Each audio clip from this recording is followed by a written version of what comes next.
top story tonight. Is a teacher wearing a Black Lives Matter t-shirt in the classroom appropriate for school? We heard yesterday from the Fraternal Order of Police, and they say no. Today, Black Lives Matter says yes. So reporter Kyle Harvey talked to a lawyer about it.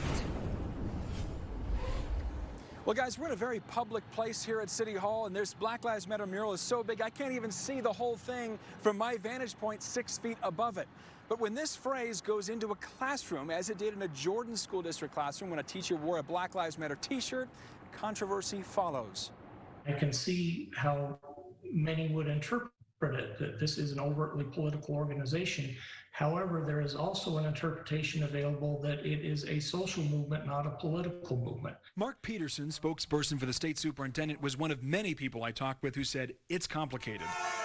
Would be something that would be up for local district policy. For 2 days, I've asked the Jordan School District to explain what their policy is on Black Lives Matter clothing or decorations in the classroom. So far, I've not received a response. If you restrict this teacher's speech, Black Lives Matter will show up to protest your district and help this teacher sue.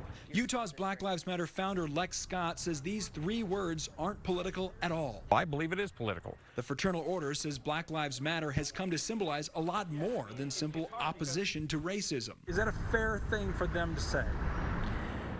They do not get to define this movement. The relevant question isn't whether the content is political or not.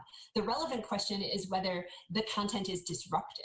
Rennell Anderson-Jones is a professor of law at the U. She says case law indicates school districts can regulate speech it views as disruptive to their learning environment, as long as their expectations are defined in a policy. There's evidence that the courts would not find that problematic, that they would defer to the district's judgment about that in a lot of circumstances. Now, the state tells me that the pride flag falls into a similar territory here as Black Lives Matter, apolitical to some, very political to others. And again, the state says it will defer to local district policy. Live downtown, Kyle Harvey, back to you.